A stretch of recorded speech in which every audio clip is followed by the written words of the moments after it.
Boa tarde, Pedro. Seja bem-vindo. Quem estiver na sala, por favor, vai colocando o nome para registrar a chamada.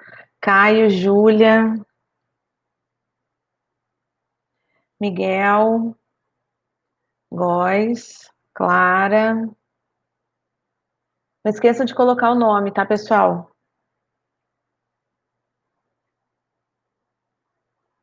Entrem e já comecem a colocar os nomes que a gente registra aqui na chamada. Depois, no meio da aula, eu faço de novo. Oi, Gustavo, seja bem-vindo. Boa tarde, Duda.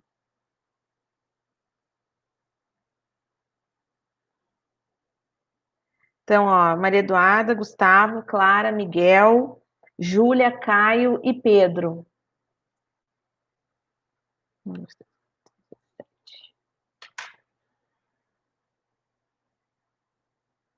Boa tarde, Márcia. Seja bem-vinda. Gente, estou de cabeça baixa porque eu estou escrevendo a chamada, tá? Felipe, boa tarde. Como que vocês estão, gente? Tudo certo? Tudo bem com vocês? Com a família de vocês? Conseguindo fazer as atividades? Alguém está com dúvida em alguma coisa do que tem que fazer, de como nos trabalhos?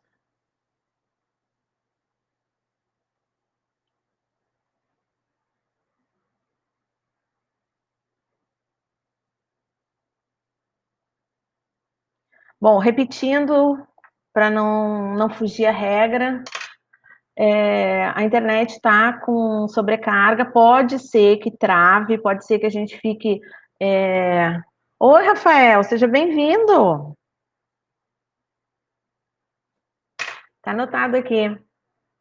Esquece de escrever o seu nome aí no chat para eu registrar a chamada, tá? Como eu estava dizendo, está instável, pode ser que trave. Se travar ou se ficar sem som, sinalize aí no chat para mim, tá? Conforme eu for perguntando. Não, Caio, esse da onda, espera um minutinho, tá? Oi, Lucas, boa tarde. Esse da onda, espera que eu vou colocar lá no Classroom para vocês entregarem, tá? Guarda ele aí por enquanto, porque vocês vão me entregar depois. Para começar, então, eu vou abrir aqui, deixa eu ver uma coisa aqui. Vou fazer uma enquete aqui, eu quero saber quem é que assistiu o filme e eu vou fazer algumas perguntas para vocês.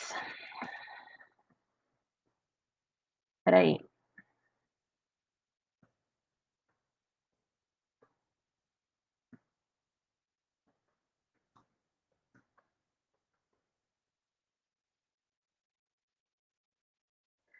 Quero saber quem assistiu e aí depois eu vou perguntar. Espera aí. Eu não. Vamos criar aqui, espera aí.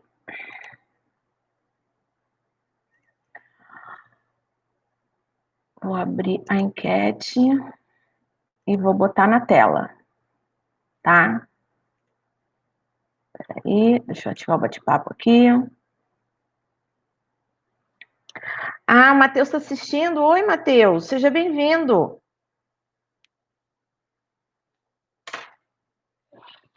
Caio, você entendeu? Por enquanto, eu quero que vocês respondam a enquete que está na tela, tá? Quem é que assistiu o filme solicitado na aula passada, A Onda, sobre o fascismo?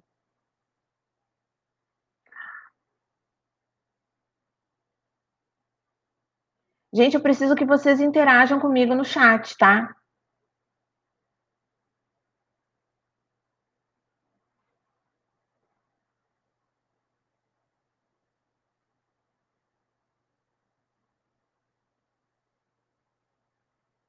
Bom, eu tinha pedido para vocês assistir o filme A Onda, porque ele exemplifica claramente todas aquelas características que eu fui dando sobre regimes totalitários, tá? Eu quero que vocês respondam a enquete, gente. Ninguém respondeu até agora. Ah, tá, estão respondendo. Continue respondendo. Tem 8 pessoas. Deixa eu ver. 1, 2, 3, 4, 5, 6, 7, 8, 9, 10, 11, 12. Tá faltando voto aí. Isso, 9. Votem aí. Quem é que não assistiu? Quem é que não assistiu? Eu pedi para que vocês assistissem. Ainda eu não vou pegar, eu não vou.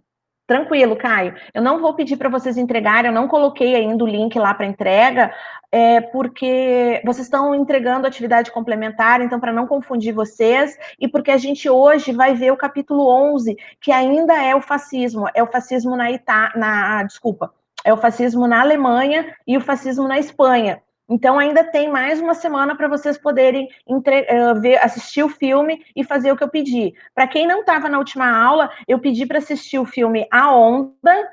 Eu vou fechar a enquete aqui, peraí.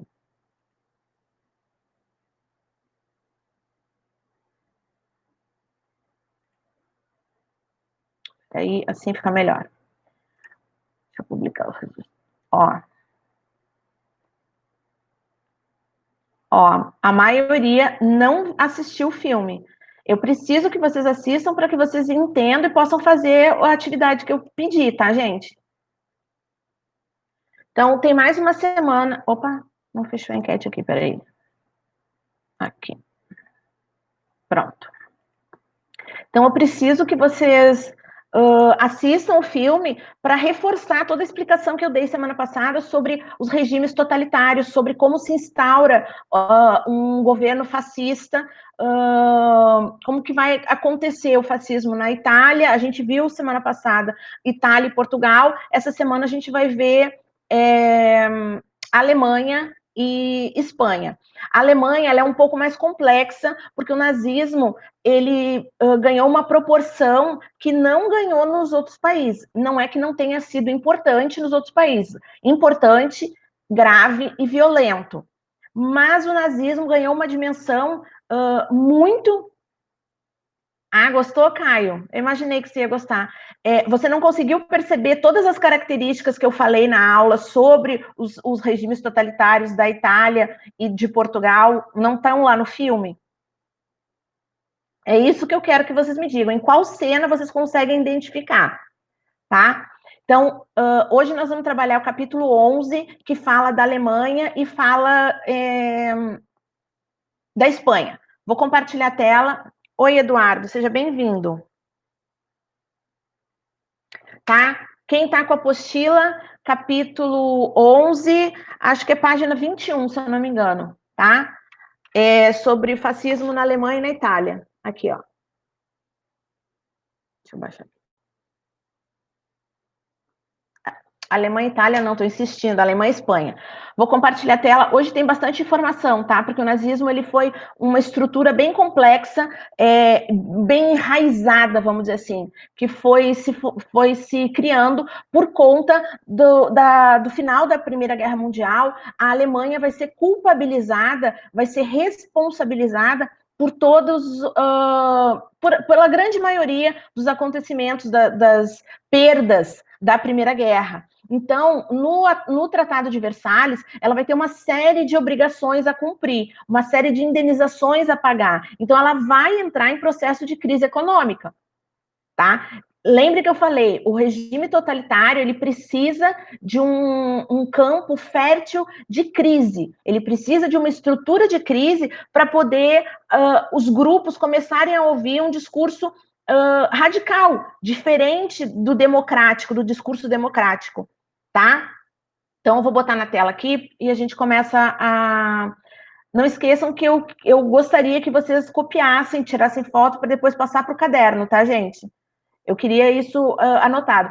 Tudo que está na tela, no slide, é óbvio que é o conteúdo da apostila, mas eu fiz ele de uma forma mais reduzida, que até para vocês estudarem para Inara. Inara, eu preciso que você acesse o chat, Inara, tá? Por favor. Você tem o passo a passo já de como acessar. Deixa eu anotar aqui que tá sem chat. Quem for entrando, por favor, não esquece de anotar o nome, porque senão não tem o controle aqui do nome das pessoas, tá? Então, vamos lá. Vamos para...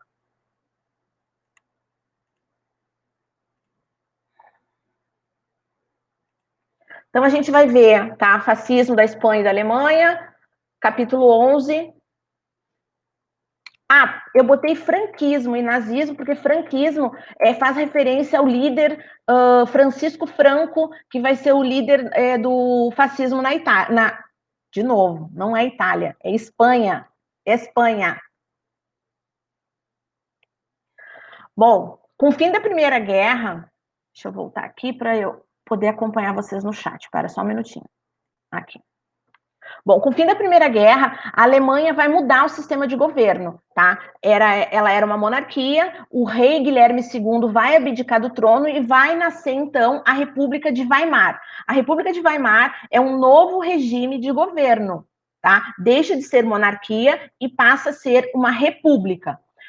Como eu falei no início, as altas indenizações que a Alemanha vai ter que pagar por causa do Tratado de Versalhes vai tornar os primeiros anos da Alemanha pós Primeira Guerra. Então, assim, a Primeira Guerra acaba em 1918. Então, 1919, 20, 21, a Alemanha ela vai estar num processo muito lento de retomada desse crescimento econômico.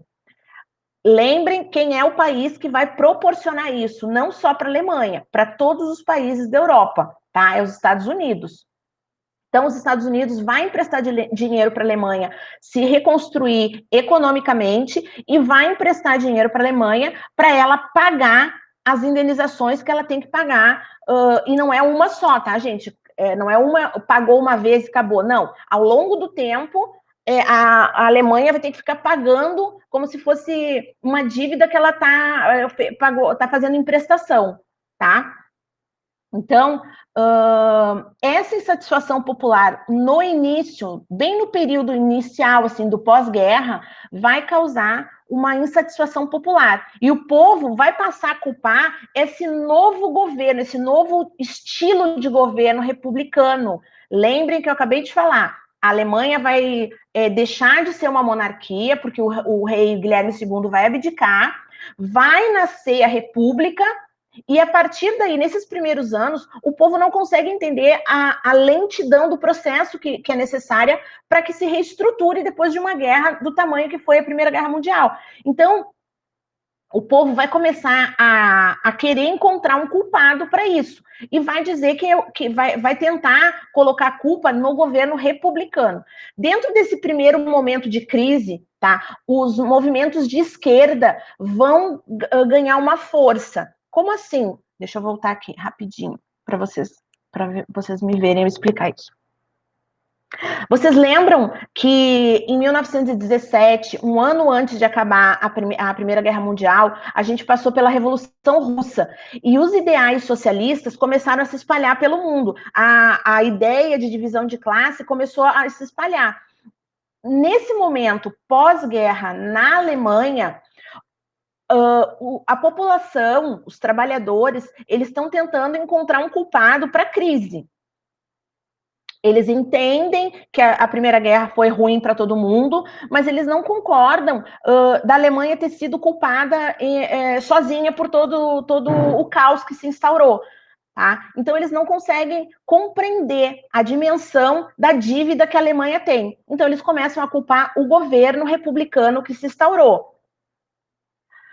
Com medo de que essas reclamações, essa insatisfação demonstrada, né, pelos trabalhadores, pelos partidos de esquerda, o governo vai reprimir alguns movimentos de esquerda. E aí vai haver um chamado movimento espartaquista, liderado pela Rosa de Luxemburgo e pelo... Ai, o nome dele eu não consigo gravar.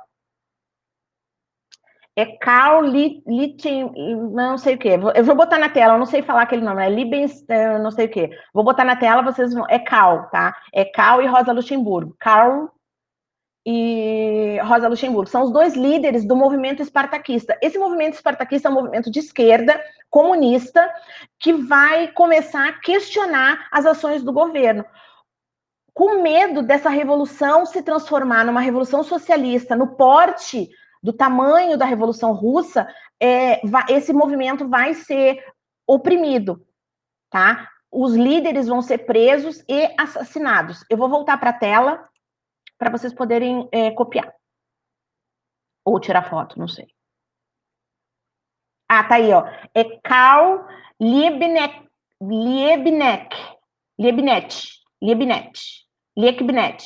Karl Liebknecht. Tá? Mas isso não faz diferença, vocês não precisam saber. Sabendo que foram duas pessoas que de esquerda que comandaram o movimento espartaquista, para entender esse processo que vai se construir de revolução, já está ótimo. Espera aí. Deixa eu voltar para a tela aqui, que daí eu consigo enxergar vocês.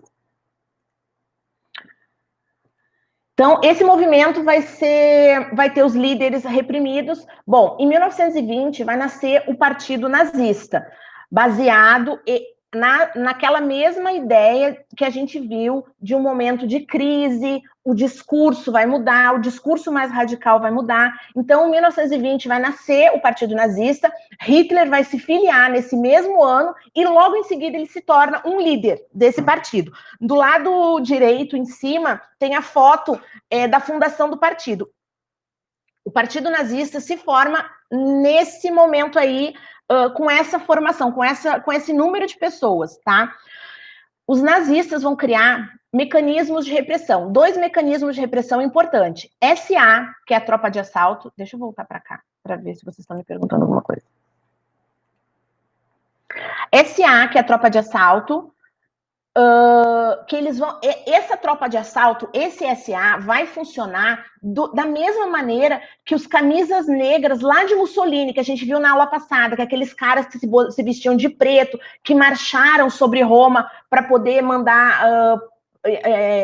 Obrigar o rei a aceitar o Mussolini no governo. Então, essa tropa de assalto tem a mesma função, tá? Vai ser uma tropa que vai perseguir, prender, matar qualquer opositor. E a SS vai ser uma tropa de proteção aos líderes. No primeiro momento, não vai ser absolutamente só no Hitler. Mas logo em seguida, a primeira ideia da SS não é só para proteger o Hitler, mas vai se tornar um tipo de guarda pessoal composta por assassinos fiéis. Assassinos fiéis, eu vou dizer, porque o Hitler ele não tem problema com a vida humana, tá? Se for opositor, se for alguém se opondo ao que ele acredita, ao que ele defende, ele não tem problema nenhum, tá? Bom, a crise vai se instaurar. Lembra que eu falei nos primeiros anos, existe uma crise econômica, não é profunda, mas existe, tá? Ela vai se aprofundar, vai ficar crítica, tá? Com uma invasão francesa que vai ter em 1923. Hitler vai se aproveitar dessa fragilidade e vai tentar um golpe na Alemanha, tá? É chamado de Putsch de Munique, tá? É um golpe que ele vai estruturar com o Partido Nazista para tentar tomar o poder. Ele não vai ter sucesso, ele vai ser preso, julgado e condenado e vai ficar 5 anos na prisão. Gente, até aí, todo mundo está acompanhando? Pedro, Caio, Miguel, Clara, Gustavo, me deem ok no chat para eu saber que vocês estão entendendo que está tudo certo. Rafael, Lucas, Eduardo, Felipe. Até aí vocês conseguiram entender como que está se estruturando o Partido Nazista? Conseguem perceber que existe uma situação de crise instaurada na Alemanha, uma crise econômica e uma crise social, uma crise institucional? A gente teve mudança no sistema de governo, saiu da monarquia e foi para a república. A gente tem o Tratado de Versalhes, levando em consideração também, gente, que quando... Deixa eu voltar aqui rapidinho, eu já continuo lá. Levando em consideração que quando acontece essa troca de governo que eu falei, que o rei Guilherme,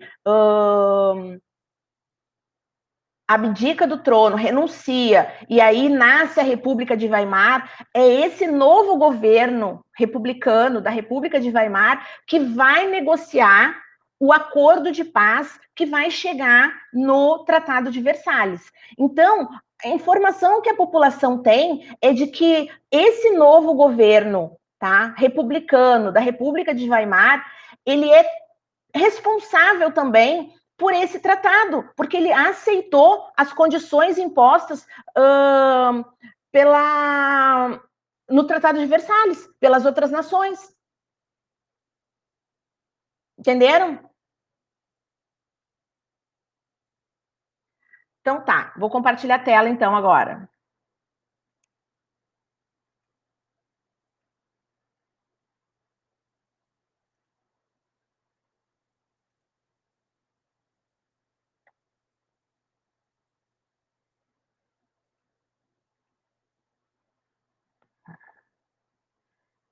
Gente, tá todo mundo me vendo?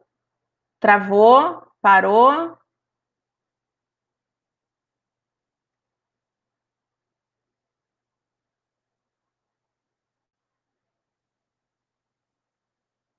Tá. Então, ó. Então, durante a prisão, o Hitler vai ficar. Na verdade, gente, ele foi condenado a 5 anos de prisão, tá? Só que ele vai cumprir só 9 meses. Ele não fica preso os 5 anos, tá? Durante a prisão, ele vai escrever o livro Mein Kampf.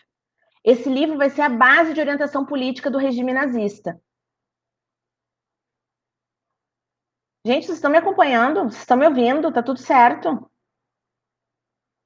Parou o chat de repente aqui para mim, a tela travou. Preciso saber se vocês estão. Tá tudo ok aí com vocês. Estão vendo o slide?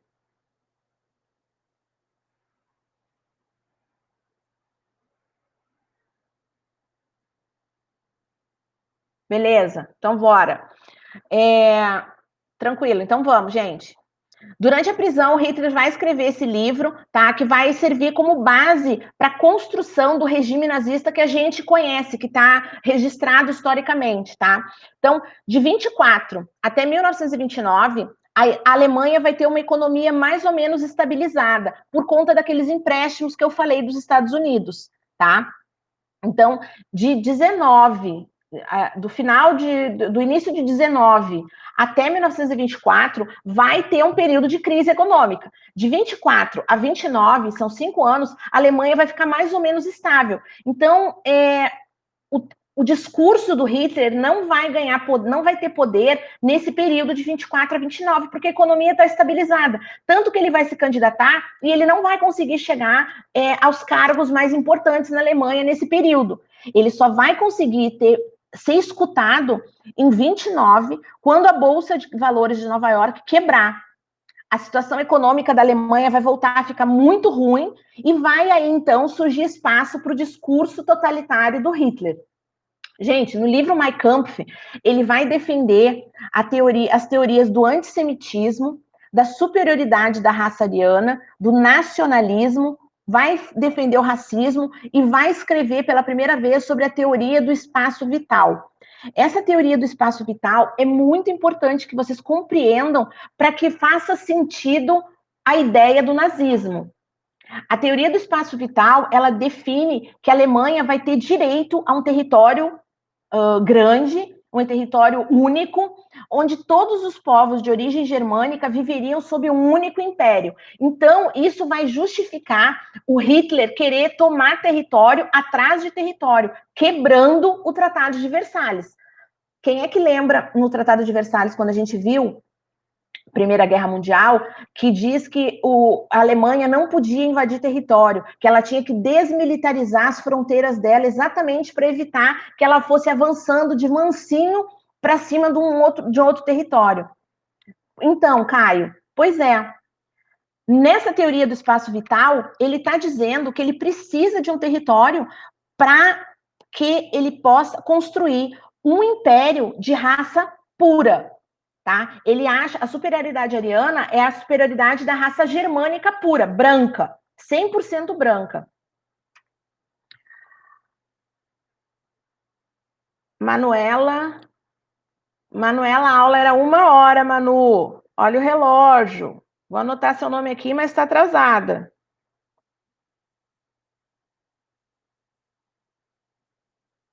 Deixa eu anotar aqui. Tá bom. Então, e o antissemitismo, gente, é a perseguição aos judeus. Então, esse livro, Mein Kampf, consta todas as ideias que vão ser base para o nazismo ganhar a proporção que ganhou. Tá? Deixa eu voltar para a tela grande aqui para vocês. Espera aí.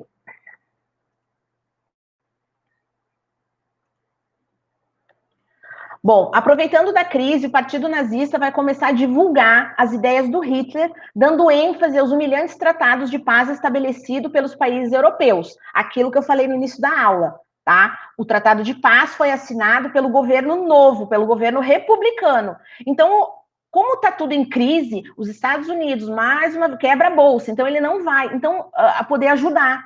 Ele vai começar a cobrar os empréstimos que foram feitos. Então, além disso tudo, ainda vão começar a colocar a responsabilidade dos problemas econômicos nos judeus, tá? Peraí, deixa eu voltar para cá para ver se vocês estão me perguntando alguma coisa. Não liberou aqui, peraí. Em 1933, vai acontecer ainda uma outra situação que o parlamento vai ser incendiado e vão acusar os comunistas de terem feito isso.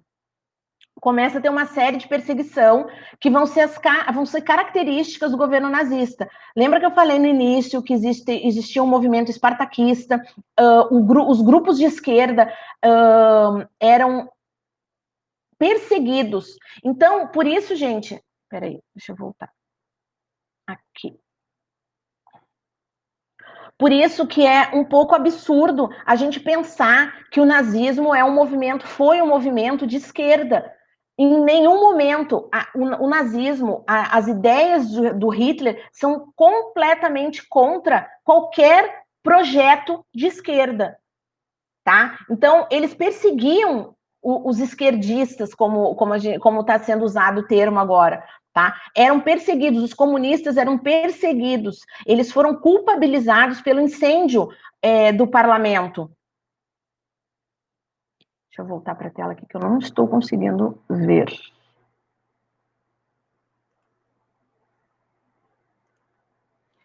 Bom, Hitler vai manipular as informações e vai anular a Constituição e vai ter o apoio do parlamento. Quando ele anula a Constituição e o parlamento apoia, ele passa a ter um poder enorme, enorme, tá? Ele vai ganhar o poder da burguesia e no início dos anos 30 ele chega como primeiro-ministro da Alemanha. O regime que vai se implantar é uma república parlamentarista, tá, gente? É onde tem o presidente, mas tem também o Congresso e o parlamento, onde o primeiro-ministro é quem governa, é quem manda. O representante do Estado vai ser o presidente, mas o governante vai ser o primeiro-ministro. Esse é o sistema que nós temos hoje na Alemanha. Existe um presidente, mas existe uma primeira-ministra, que é a Angela Merkel. Ela tem a prerrogativa de governar, tá? Peraí, deixa eu voltar aqui.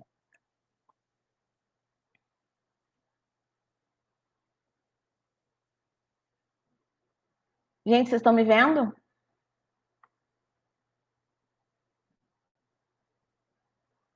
Travou para mim aqui. Peraí. Foi agora. Tranquilo.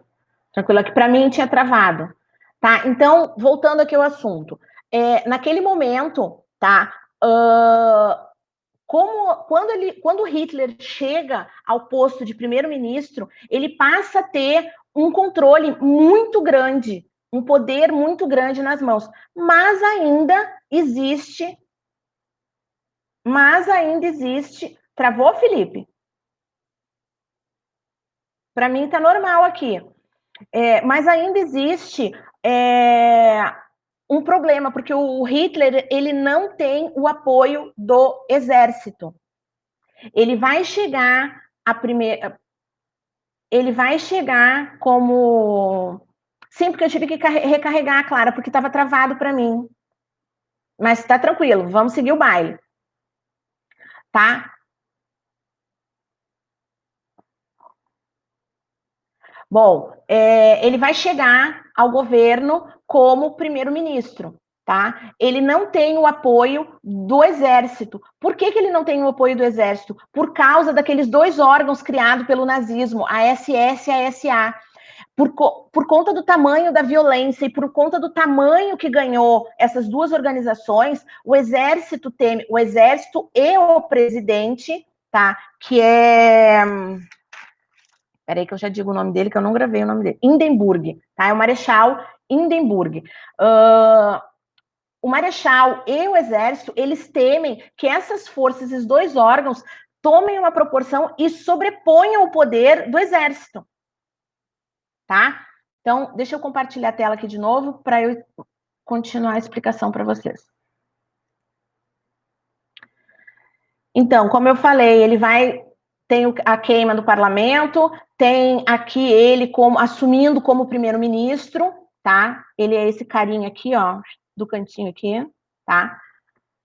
Bom, ele é o primeiro-ministro, ele está com o poder todo na mão, e aí começam os campos de concentração, vai acontecer a criação da polícia secreta alemã, que vai ser a Gestapo, tá? Esses campos de concentração eu coloquei ali expurgos. Expurgos é a prisão, é a perseguição e a prisão de todos que não sejam alemães puros, tá?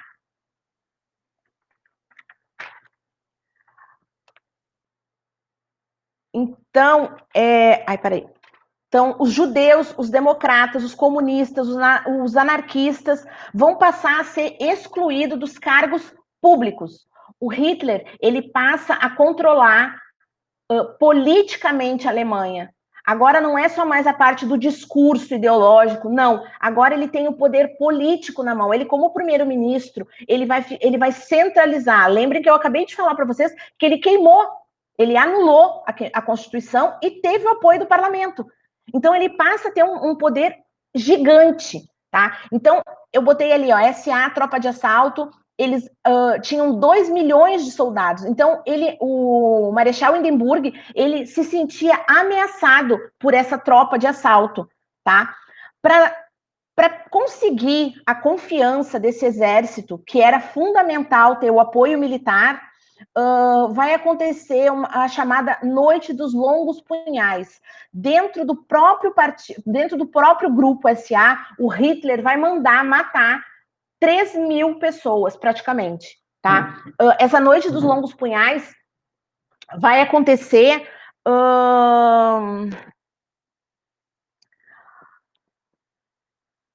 no dia 30 de junho, tá? Ele vai mandar prender e vai mandar executar líderes da SA para deixar bem claro de que lado que o Hitler estava e que ele precisava, ele queria e precisava o apoio do exército. Bom, vai conseguir conquistar a confiança. E em 1934, o Marechal vai morrer. Assim que o Marechal morre, o Hitler vai assumir o poder absoluto. E aí ele dá início ao que ele chamou, e tá, é o registro histórico do Terceiro Reich. Vocês entendem por que chama Terceiro Reich? Eu acho que ninguém... Me responda no chat se alguém sabe. É óbvio que vocês já ouviram falar do Terceiro Reich, mas eu queria saber se vocês sabem por que chama Terceiro Reich. Por que terceiro? Onde é que está o primeiro? Onde é que está o segundo? O que é Reich? Reich quer dizer império, tá? Então o Hitler entende que... Gente, vocês estão me ouvindo? Escrevam no chat, por favor. Ele entende que o terceiro Reich é o terceiro império. Mas se é o terceiro império, quais foram o primeiro e o segundo? Vocês têm ideia disso? Alguém me responde no chat. Então me falem, gente. Eu queria saber o que vocês entendem. Por que é o terceiro Reich? Qual foi o primeiro e o segundo? O primeiro Reich, tá? O primeiro Reich vai ser o Império Romano, tá? o primeiro Reich é considerado como o Império Romano Germânico, tá? Lá no século X ainda.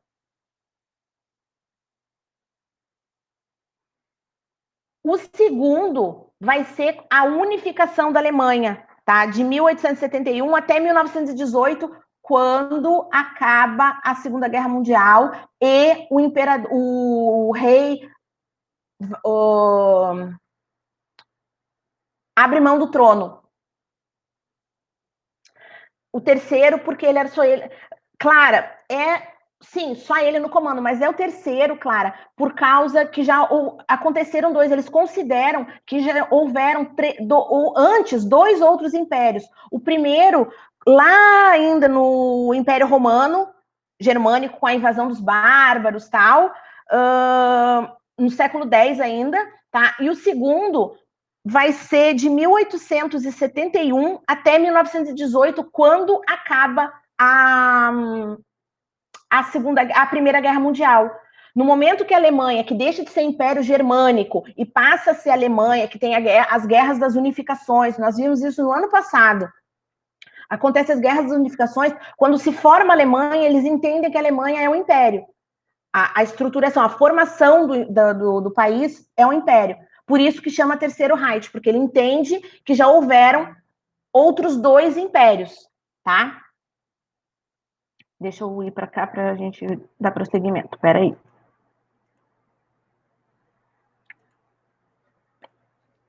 Bom, ele no poder absoluto, ele vai criar as leis de Nuremberg em 1935. Essas leis de Nuremberg é a institucionalização do ódio aos judeus. Vai virar meio que lei.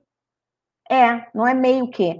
Vai se tornar lei odiar os judeus, regra odiar os judeus. Ele vai criar a lei de proteção do sangue e da honra alemã, a lei da bandeira do Reich e a lei da cidadania do Reich, tá? Essa lei de proteção é um conjunto de leis racista que vai estabelecer a segregação racial. Os judeus vão deixar de ser respeitados, vão começar a ser tratados como segunda classe, tá? O casamento entre judeus e alemães vai ser proibido. Os judeus não vão mais poder contratar empregada doméstica que seja alemã. Então, essa lei de proteção do sangue e da honra é simplesmente para dizer assim: quem não tem sangue judeu puro, aliás, quem não tem sangue alemão puro, não é nada, não é ninguém. Eu coloquei uma tabelinha do lado direito em cima para que vocês tivessem mais ou menos ideia de como era classificado. Essa tabelinha é uma tabela do período, tá? As pessoas tinham isso para saber se você era puro ou não, se você você era miscigenado e o tanto de miscigenação que era permitido. Tá? A lei da bandeira do Reich vai ser a criação da bandeira que a gente conhece por bandeira nazista, vai passar a ser instituído que a bandeira vai ser vermelha, preta e branca, com a suástica no meio, e vai ter a lei da cidadania, tá? Essa lei da cidadania vai negar aos judeus cidadania alemã. Então, se por um acaso existe uma família judeu que mora num território alemão e nasce uma criança, aquela criança não vai ter direito a ser patriada, ela não vai ter direito a ser registrada como alemã, tá? Vai acontecer a propaganda de culto ao líder. Peraí, deixa eu voltar para cá para ver se vocês estão me perguntando alguma coisa. Não, ninguém está me perguntando nada. Tá todo mundo vendo, gente? Bom, a propaganda de culto ao líder, a política que eles vão usar é a de intervenção estatal, vão haver perseguição, censura, um militarismo extremado, e aí, usando a teoria do espaço vital, o Hitler vai justificar a desobediência dele ao Tratado de Versalhes. E aí sim começa a invasão e dominação territorial, que é o que vai acontecer na Segunda Guerra Mundial, que daí já é para a próxima aula. Bom, a gente tem agora, a gente entra no fascismo na Espanha. Mesma coisa, gente. Vai ter uma grave crise econômica que vai levar à abdicação do rei Alfonso XIII em 1930. Lembrem que a crise norte-americana, a quebra da Bolsa de Valores foi em 1929. Quando nós estudamos isso, eu lembro ter dito para vocês que as repercussões dessa crise eram imensas e que a gente, ao longo do tempo, a gente ia ver... ao longo do tempo, a gente ia ver as consequências. Então, eu estou mostrando para vocês, passo a passo, ponto a ponto, país a país, qual a influência da crise de 1929 norte-americana no resto dos países, tá? Peraí, deixa eu ver aqui.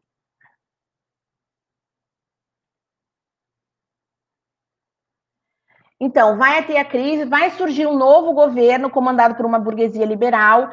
Nesse novo governo vai acontecer uma divisão de grupos políticos, esquerda e direita. A esquerda vai ter a Frente Popular, liderada por uma esquerda comunista, e a direita vai ser liderada, o nome do partido vai ser Falange Espanhola Tradicionalista, e vai ser liderada por uma direita conservadora com características do fascismo. Vai ser uma extrema-direita, tá?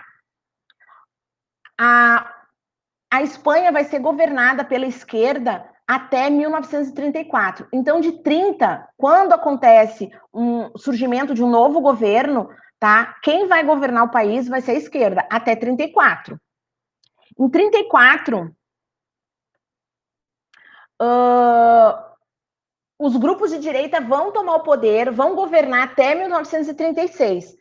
Em 36, a esquerda vai retomar o poder. No momento que ela retoma o poder, em 1936, os conservadores, tá, de extrema direita vão começar a se unir, vão apoiar os militares para tentar colocar no país uma ditadura fascista, com apoio dos militares. Uma característica importantíssima do regime fascista é o militarismo extremo. Não esqueçam disso. É o culto à figura do líder, é a censura, é o partido único, o apoio do militarismo extremado, tá? Bom, o general Francisco Franco, que é esse cara da foto aí que está do lado esquerdo, vai conseguir o apoio da burguesia conservadora, da igreja, dos grandes latifundiários, que são os grandes proprietários de terras, porque eles não querem um partido de esquerda tomando poder, administrando, porque eles não querem perder território. E um dos programas da esquerda é a reforma agrária. A reforma agrária, como eu já expliquei para vocês, é a redivisão, a reorganização territorial de grandes terras improdutivas, tá? Vai conseguir o apoio da Falange Espanhola e grande parte da classe média. E aí, esse general Francisco Franco vai levantar, vai comandar um levante contra o governo republicano. Vai começar, então, a Guerra Civil Espanhola. Guerra Civil porque é uma guerra não é a Espanha lutando com alguém, é a Espanha lutando dentro da Espanha, grupos dentro da própria Espanha lutando entre si, pelo governo. No mapa vocês podem ver, tá? O que está em amarelo são os nacionalistas. Nacionalistas, eu estou dizendo que são os extremistas, ultranacionalistas. É o partido do Franco, fascista, tá? E o em roxo são os republicanos. Tudo que não é fascista, tudo que não é extrema-direita, tá? Então, vai começar pequeno e vocês podem ver no mapa que vai aumentando. Então, em julho de 36, ele está mais para o norte da Espanha. Em março, ele já vai pegar o norte, o sul. Em abril de 38, ele já vai estar praticamente tomando uma parte do norte, uma parte do sul, uma parte do leste, tá? E em fevereiro de 39, um pequeno pedaço apenas que não vai ter. Então, percebendo a chance de ascender um outro regime totalitário, o Hitler vai mandar, não só o Hitler, tá, galera? Peraí, deixa eu ver aqui. O Hitler vai mandar o Hitler, Mussolini, o Salazar, Hitler, Alemanha, Mussolini, Itália, Salazar, Portugal. Todos os três regimes totalitários, regimes fascistas, vão enviar tropa de apoio contra o governo republicano espanhol. Então, se o Franco está avançando e tomando território, como vocês estão vendo aí na imagem, isso está acontecendo porque o Hitler, o Mussolini e o Salazar mandaram tropas para fortalecer o exército fascista, dominar território, tá? A Guerra Civil Espanhola, ela vai durar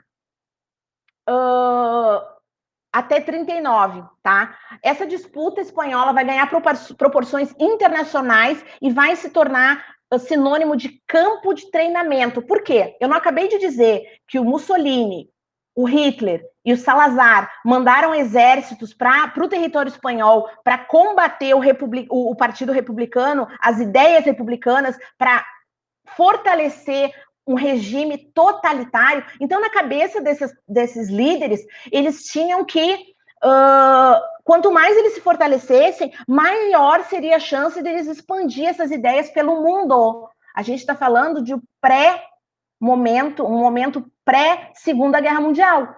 Então, nesse momento que tem uma guerra grande acontecendo, eles vão usar o campo espanhol, o território espanhol, para treinar, literalmente treinar, experimentar armas e táticas da guerra moderna. Então, tem os tanques que não eram usados, os aviões, tá? Eu coloquei uma imagem para vocês aí, que é um dos quadros mais famosos do Pablo Picasso, tá? É um pintor espanhol. Esse quadro chama Guernica, porque é uma cidade espanhola que chama Guernica, e essa cidade foi bombardeada. Então, ele retratou, se vocês olharem com calma depois, vocês vão ver que tudo que aconteceu na guerra está retratado. Tem a fome, tem a morte, tem a violência, tem... esse é um mural, tá? Ele não é um quadro, é um painel enorme.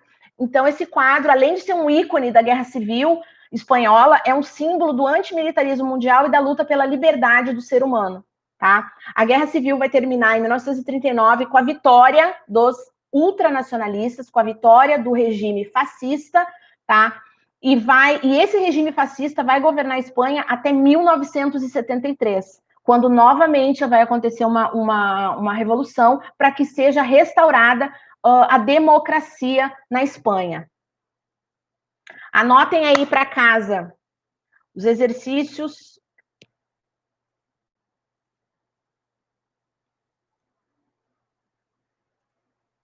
Lucas, eu não terminei a aula ainda. Calma, muita calma nessa hora. Anotem aí, gente. Não estou vendo. Pedro, você está digitando só letras. Botei aí para vocês para casa, tá? Conceitual 1 ao 5 na página 29, aprofundamento 11 na página 30, mapa conceitual da página 32.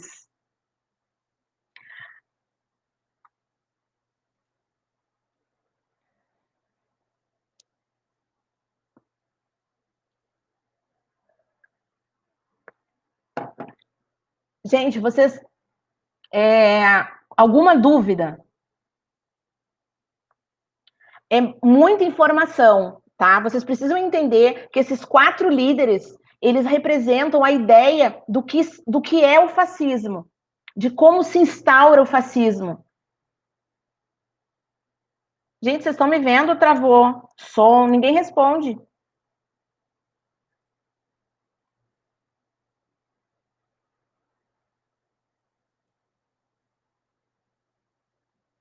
Obrigada, Caio.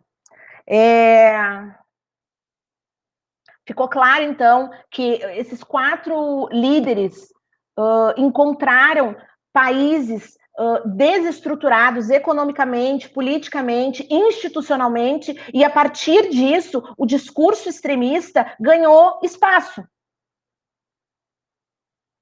Beleza, Duda. Então, por favor, vocês podem começar a colocar... Vocês estão me vendo, gente? Porque travou a minha tela aqui. Vocês podem começar a colocar os nomes, então, para fazer a chamada, por favor. tá? Caio e Maria Eduarda, eu já anotei aqui.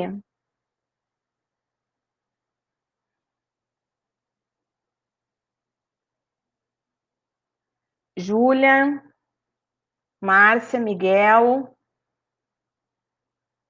Clara, Rafael.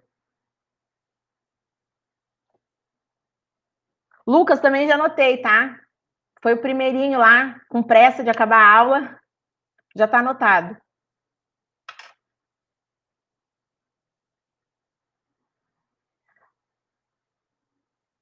Pedro, Gustavo, não colocou Eduardo.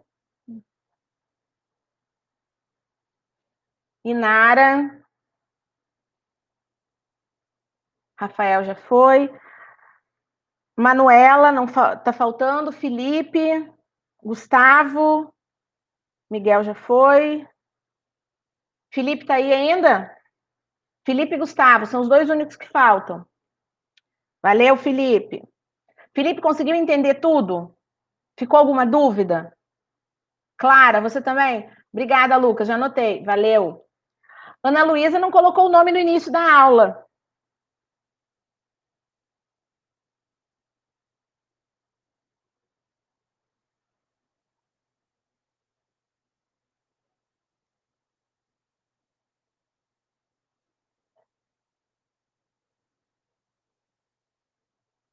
Gente, então tá tudo certo, tá? Qualquer dúvida, lembrando, tem o vídeo no YouTube de correção dos exercícios para casa, tá? E qualquer dúvida que vocês tenham, acessem a parte de dúvidas, tá? Retirar dúvidas lá no Classroom, tá bom? Pois é, Júlia, mas você não me deu o nome da Ana Luísa, não anotei o nome da Ana Luísa. E todo mundo tem como entrar, nem Emily, nem Ana Luísa, ninguém me deu o nome no início da aula, tá? Eu sempre peço para colocar o nome de todo mundo. Por isso que tem que entrar, gente. Vocês têm acesso, vocês já acessaram pelo celular. Eu tenho registro aqui que vocês já acessaram pelo celular. Então, deixar a preguicinha de lado e entrar e fazer o procedimento de novo para entrar, tá? Ana Luísa, Emily, não deram o nome no início da aula, tá? Falou, gente. Obrigada. Até a próxima, tá? Até a próxima aula. Não deixem de assistir o filme e fazer a atividade, porque semana que vem eu já vou botar o link lá para vocês poderem entregar para mim. Tá bom? Falou. Até mais, gente.